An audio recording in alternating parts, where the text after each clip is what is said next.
Table's over. A guy kept looking at me. I didn't recognize this gent. He stood up. This guy walked over to my table. He pointed at me and he said, "You're Captain Plum." I said, "Yes, sir. I'm Captain Plum." "You're that guy," he said. You flew jet fighters in Vietnam. You're a fighter pilot. Part of that Top Gun outfit, you were shot down off the aircraft carrier Kitty Hawk. You parachuted into enemy hands. You spent 6 years as a prisoner of war. Somewhat dumbfounded, I looked up at this guy and I said, "How in the world did you know all that?" He chuckled and he smiled and he said, "Because I packed your parachute." Tell you this, for this guy that runs around the world making speeches, suddenly I was speechless.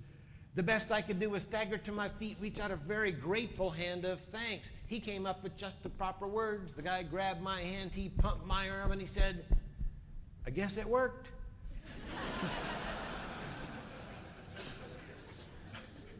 I said, "Indeed it did, my friend. And I must tell you, I've said a lot of prayers of thanks for your nimble fingers, but I didn't realize I'd ever have the opportunity of expressing my gratitude in person." He said, "Were all the panels there?" I said, "I must be honest with you. I appreciate your concern, but the answer is no, they weren't. Of the 18 panels I was supposed to have in that parachute, I had only 15 good ones. 3 of the panels were torn. But it wasn't your fault, it was mine.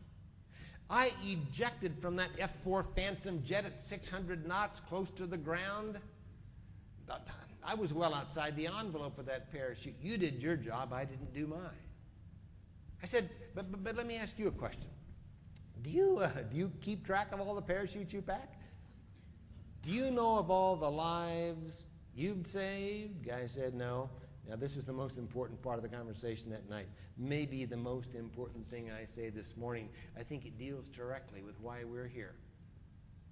I think it deals directly with the inspiration and the innovation and the reinvention of ourselves and our companies that we've been talking about for the last few days. Here's what he said. He said, "No, I don't keep track of all the parachutes I pack. It's enough gratification for me just to know that I've served." Here's a sailor, well below the waterline of this aircraft carrier. He stands at a long wooden table and he weaves the shrouds and he folds the silks of these parachutes and he passes them along one after another, just doing his job. While jet jockey, the guy out there on the front line, I couldn't have cared less about the guy down there in the hole. Until one day, he packed mine up for me.